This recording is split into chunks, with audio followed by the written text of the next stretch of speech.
ধর্ষণের ঘটনার রেশ কাটতে না কাটতে আবারও আলোচনায় কুমিল্লার মুরাদনগর। এবার বাড়ি ঘেরাও করে একই পরিবারের ৩ জনকে পিটিয়ে হত্যা করেছে এলাকাবাসী। কুমিল্লা প্রতিনিধির পাঠানো ছবিতে ইমতিয়াজ আলমের ডেস্ক রিপোর্ট।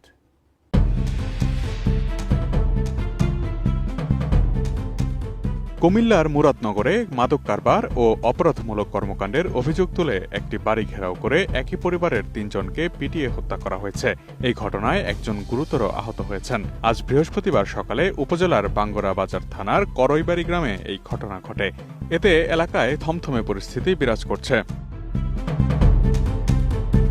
নিহত ব্যক্তিরা হলেন করইবাড়ি গ্রামের খলিলুর রহমানের স্ত্রী রোকসানা আক্তার রুবি, তাদের ছেলে রাসেল মিয়া ও মেয়ে জোনাকি আক্তার। এছাড়া গুরুতর আহত হয়েছেন রোকসানার আরেক মেয়ে রুমা আক্তার। তাকে কুমিল্লা মেডিকেল কলেজ হাসপাতালে ভর্তি করা হয়েছে। তার শারীরিক অবস্থাও গুরুতর বলে জানা গেছে। বাঙ্গরা বাজার থানার ভারপ্রাপ্ত কর্মকর্তা মাহফুজুর রহমান জানান, হতাহত ব্যক্তিরা একই পরিবারের সদস্য। তারা দীর্ঘদিন ধরে এলাকায় মাদক কারবারি, ডাকাতি এবং অপরাধমূলক কর্মকাণ্ডে জড়িত ছিলেন। তাদের বিরুদ্ধে মুরাদনগর, নবীনগর ও বাঙ্গরা বাজার থানায় একাধিক মামলা রয়েছে। তারা এলাকায় ত্রাসের রাজত্ব কায়েম করেছিলেন বলে স্থানীয় বাসিন্দাদের অভিযোগ। স্থানীয় বাসিন্দারা জানান, রবি আক্তার ও তার পরিবারের সদস্যরা দীর্ঘদিন ধরে মাদক কেনাবেচা, চাঁদাবাজি, সন্ত্রাসী হামলা ও ডাকাতি সহ বিভিন্ন অপরাধে জড়িত ছিলেন। তাদের কারণে এলাকায় জনজীবন বিপর্যস্ত হয়ে পড়েছিল।